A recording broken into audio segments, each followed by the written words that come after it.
Come closer, little ones. The fire may be warm, but the cold winds of the north carry secrets older than any man. Tonight, Papapage will speak of a creature that walks in your shape, calls in your voice, and waits with a grin that isn't quite right. We go now to the deep woods of Alaska, to the ancient and brooding Tongass National Forest, where the rain is endless, the moss grows thick as fur, and the trees never forget what they've seen. Here, beyond the reach of towns and roads, lies a silence that hums. The Tlingit people who have lived there for centuries call that hum a warning. They speak in hushed tones of the Kushtaka, land otter men who dwell near the rivers and coasts, watching, waiting, pretending. Some say the Kushtaka were once men, long ago, before the sea took them and changed them. Others say they were never human to begin with. They walk upright like men, but their hands are webbed, their fingers too long. Their faces shift, sometimes familiar, sometimes grotesque, always wrong. But worst of all is their voice. The Kushtaka mimic the cries of the lost, a child's scream, a wife's sob, a man calling for help in the storm. They lure you into the woods, deeper and deeper, until you forget which direction you came from, until the moss swallows your boots and the sky disappears above the cedar canopy. And when you're too lost to run, too tired to scream, they come for you, not with violence, not always. Sometimes they take your form, your memories, your name. And you're left behind, empty, echoing, a thing without a face or past. Long ago, a Tlingit shaman named Tongass shook the villages with tales of a Kushtaka he had faced. He claimed it wore the skin of his brother, returned from drowning 2 winters past. It smiled with lips too wide and asked to come inside. Tongass didn't speak for 3 days after driving it off. And when he did, he carved warnings into every post and beam of his home, patterns meant to ward them off, fishbone charms, dog hair braided into cord. He never walked alone again, and never went near the river at night. Children in the Tongass are taught not to answer voices in the forest, not even if they sound like their mother, especially then. Because the Kushtaka don't knock, they invite themselves in, and sometimes they never leave. In the coastal village of Huna, nestled between the mountains and the sea, the fishermen don't speak of what they hear at night, not unless they've had enough whiskey to drown the memories. And even then they glance toward the forest line, as if the trees might be listening. There was a man once, Jacob Tay, half Tlingit, half white, who didn't believe in stories. He said the Kushtaka were just warnings for children, old tales to keep folks from wandering off and freezing to death in the woods.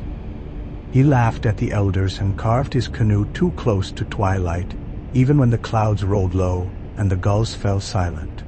One morning, Jacob's canoe was found washed ashore. Inside it lay a pile of river stones, arranged in the shape of a human spine. His footprints led away from the water and vanished into the forest. They say he walked upright for the first 100 yards, then dropped to all fours. Jacob was never seen again, but a week later, a man came knocking at his mother's door. He looked like Jacob. He had his voice, his limp, his crooked smile, but he wouldn't step over the threshold. "Ma," he said, "I'm cold. Let me in." She told him to wait and closed the door. Lit Zaga and dog hair and whispered the old prayers. When she opened the door again, there was nothing there but a trail of wet footprints leading back toward the wood. The Kushtaka aren't always monsters in the shadows. Sometimes they're almost perfect, almost There are ways, the elders say, to tell if someone's been touched by them. The mimic leaves marks. A wrong memory. A laugh that doesn't quite match. A shadow that falls in the wrong direction. And they don't like dogs. Dogs always know. In Sitka, a woman named Nora ran a boarding house near the harbor. She was known for her sharp tongue and soft heart. One season, she took in a traveler. Quiet, polite, paid in coin older than it should have been. He stayed in the upper room and never came down for breakfast. Nora heard him talking to himself at night. Not murmurs, but full conversations, voices overlapping. Sometimes a woman, sometimes a child, sometimes her own voice echoing back at her from behind the door. One night she knocked, and the voice said, "Come in, Nora. You dropped your key." But she hadn't spoken her name. When she opened the door, the room was empty, the window wide open, and carved into the frost on the glass were 4 words, "You almost let me." Since then, no one stays in that room. Nora sealed it shut, painted a charm on the door in red cedar sap and salt, and started sleeping with her dog at her feet. The Kushtaka. Don't break in. They don't need to. They wait until you open the door, or until you call back. Farther inland, where the rivers slow and freeze, the snow swallows sound and breath, and the only things that move are shadows. The Kushtaka have other names. Some call them the Hollow Ones, others Echo Men, but all know to fear the sound of footsteps on fresh snow when no one else should be near. In the winter of 1928, a team of surveyors set out to chart a route through the Tongass for a proposed rail line. Ambitious work, doomed from the start. 6 men entered the forest. Only 2 returned. Their names were Harris and Boone, men hardened by cold and distance. When they stumbled out of the woods weeks later, frostbitten and wild-eyed, they spoke only in fragments. It wasn't a bear. Not wolves. It smiled when it bled. Later, once warmed and fed, Boone managed to recount what they'd seen. It started with the disappearance of Lennox, the youngest in the group. He'd gone to relieve himself at the tree line and didn't come back. They found his scarf an hour later, wet but not frozen, and footprints leading deeper into the woods. They followed for hours. The trail led to a clearing, perfectly round, where the snow had melted in a circle. In the center stood Lennox, barefoot, staring upward. He didn't respond to their calls. Only when Harris touched his shoulder did he blink and scream. "It's not me!" he shrieked, pointing at the trees. That's when the second Lennox stepped into the clearing. The 2 looked identical. Same face, same boots, even the same torn glove. The real one trembled in the center. The other smiled. "Boone," said the mimic's mouth stretched too wide, and its eyes never blinked. They ran. Behind them, the creature howled, a perfect copy of Lennox's scream, and the trees echoed with laughter in a dozen voices. The next night, Martin disappeared. Then Clay. By the 4th day, Boone and Harris were alone, lighting fires in circles and keeping watch in shifts. What haunted them wasn't just the creature itself. It was the uncertainty. Was Harris still Harris? Was Boone still Boone? They stopped speaking, stopped sleeping. Each man watched the other with quiet terror. When they reached the edge of the forest, they said nothing. Only once they were back among the living did Harris whisper, "We left it behind, but it knows our names. The railroad was never built. The forest grew back over the trail." But hikers, decades later, found something strange in that clearing.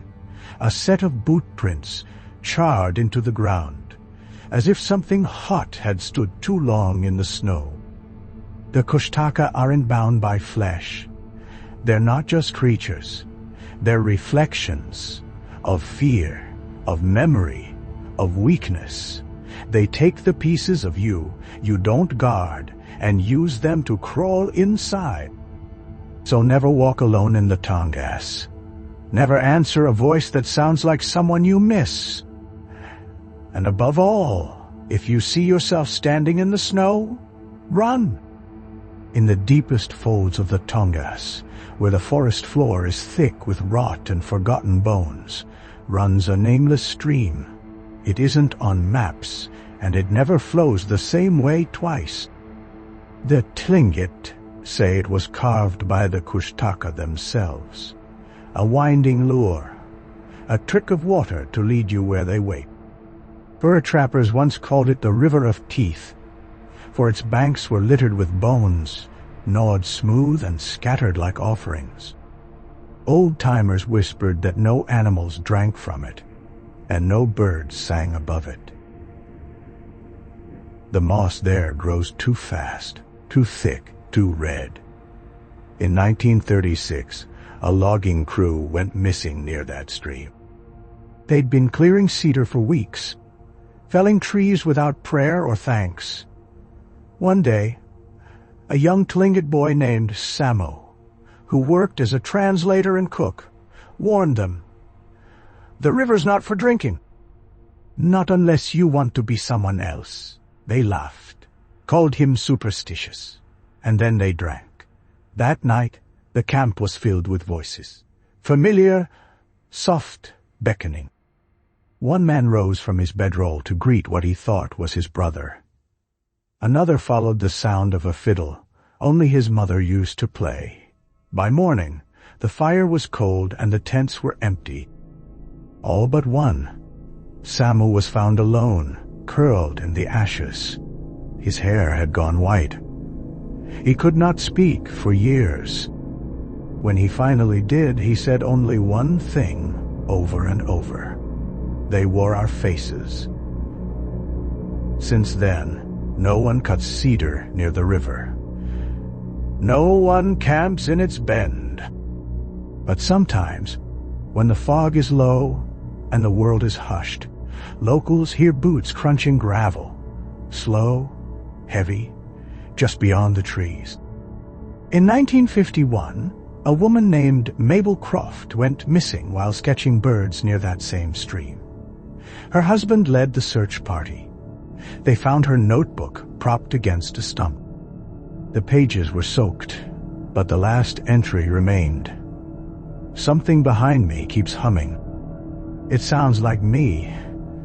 No trace of her was ever found. But months later, her husband heard her voice calling from their dock, long after dark. When he looked outside, she was standing waist-deep in the water, smiling. He ran to her. The neighbors said they heard only a splash. He never surfaced. But the next day, their house was found with every mirror shattered, and one word carved into the wood above their door: "Mine." The Kushtaka aren't creatures of hunger. They're creatures of want. They want what you love, what you trust, what you miss. They'll offer you comfort in a voice you remember, in arms you long for. And all they ask is that you let them in. Rain in the Tongass doesn't fall. It whispers, it creeps, it lingers like breath on the back of your neck. And when it comes down hard, drowning even the sound of your own steps, that's when the Kushtaka move most freely. In the early 1960s, a research team from Juneau University set out to study migratory patterns in the forest. Biologists, trackers, naturalists. 8 people in total. They established a base camp not far from an old hunting trail known to the Tlingit as Aksatle, or Path of Returning Voices. Locals warned them not to camp there. They smiled politely, took notes, and ignored the advice. Science, they believed, had no patience for ghost stories. the rain began their second night. At first, it was mild, enough to patter on tents and soak the firewood. But by dawn, it became a wall of water, blinding, unrelenting. They radioed in that the trail cameras were down, the battery banks flooded, then silence. On the fourth day, the rain stopped. A rescue party was sent. What they found wasn't devastation, it was absence. The camp was perfectly intact, tents still zipped, food uneaten, boots lined up neatly beside bedrolls. Only the people were missing. Every member of the team was gone, save one.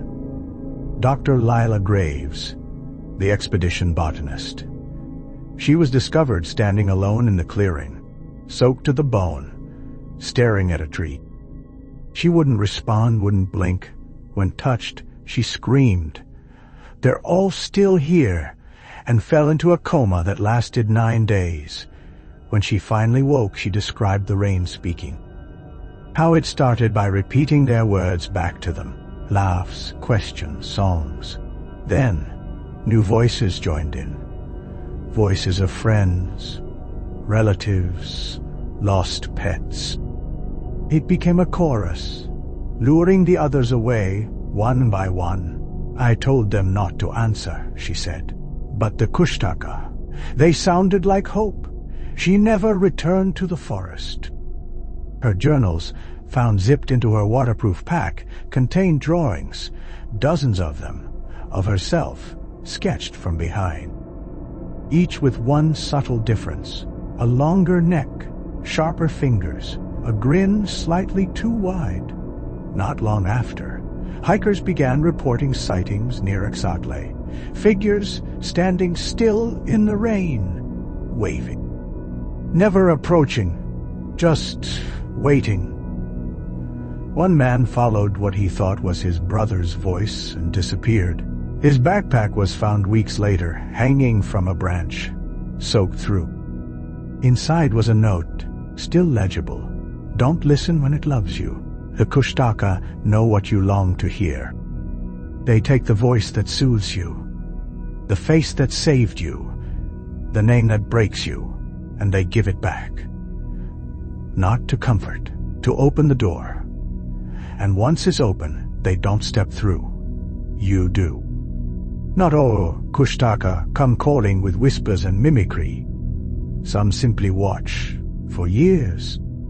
There's a village called Toki, tucked between the roots of the mountain and the breath of the sea. So small it doesn't show up on most maps. The elders there say the Kushtaka have always circled its borders, never quite entering, never quite leaving. Why? Because of the pact. Long ago, it said, a deal was struck between the village's first shaman and the creatures of the river. A boundary. A truce.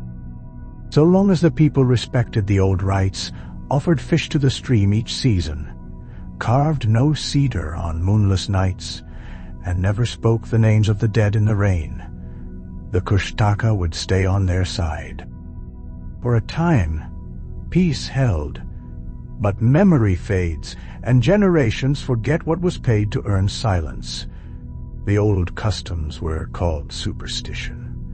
Offerings stopped, names were spoken, and the Kushtaka began to circle again. One summer, a boy named Eli wandered too close to the river after dusk. His grandmother saw him go, called out, but he didn't answer. Not until hours later, he came back, silent, dry, despite the rain, and smiling too wide. He didn't eat. He didn't sleep. But he spoke perfectly when questioned. He knew things only Eli should have known. It was his eyes, his mother said. They blinked too slowly, like something remembering how to pretend. The real Ali's body was found days later upriver, caught in a tangle of roots, lungs full of brine. After that, the village tried to return to the old ways, but it was too late. One by one, people began forgetting simple things. Birthdays, directions, names. Children stared at mirrors too long. Dogs barked at their owners. Rain fell with voices inside it, whispering in broken lullabies. And still, the things at the river waited. One night, every bell in the village rang at once. Rusted, hidden ones, no one remembered. That's when they came. Not screaming, not charging, just appearing. Figures in the woods, on rooftops, reflected in windows that shouldn't have held images, watching. An elder named Matuk, last living descendant of the first shaman, walked into the river that night. He lit no torch. He spoke no word. But as he vanished beneath the black water, the figures turned, and one by one disappeared into the trees. Since then, Taki remains, but changed. People speak in hushed voices. They carve cedar again and leave fish by the stream. They do not sing after dark, and if you ask about the Kushtaka, they won't answer, not directly. They'll just say, "Some things remember when we forget." And if you wake to find yourself being watched through the glass, don't check twice. If it's still there, it remembers you too. The Tongass doesn't return what it takes, but sometimes it sends something back. It was 1987 when a park ranger named Grace Mallory was stationed at a remote cabin near the northern edge of the forest, miles from any village, reachable only by boat when the tide allowed. She was used to solitude, even welcomed it. But Tongass solitude is different. There are places where the silence grows teeth. Her logbooks were meticulous. Each day accounted for weather, sightings, patrols. But then, one week in October, the entries changed. Day 1. Something's been circling the cabin at night. I thought it was a bear. But it hums. Day 3. Saw a child's handprint on the window. No tracks, no child. Day 5. It knows my brother's name. He's been dead 15 years. After day 6, the logs stopped. A search party found the cabin untouched, food stocked, lanterns filled. But Grace was gone. On her pillow was a drawing sketched in charcoal and moss, a figure standing in the trees. Eyes where a mouth should be, beneath it, in shaking hand. You can't take memories that aren't yours. Grace never returned. But months later, a woman was spotted near Sitka's docks, barefoot in the snow. She wore a ranger's uniform, her face half covered in lichen, her eyes blank. When approached, she whispered, I kept the door closed and walked into the sea.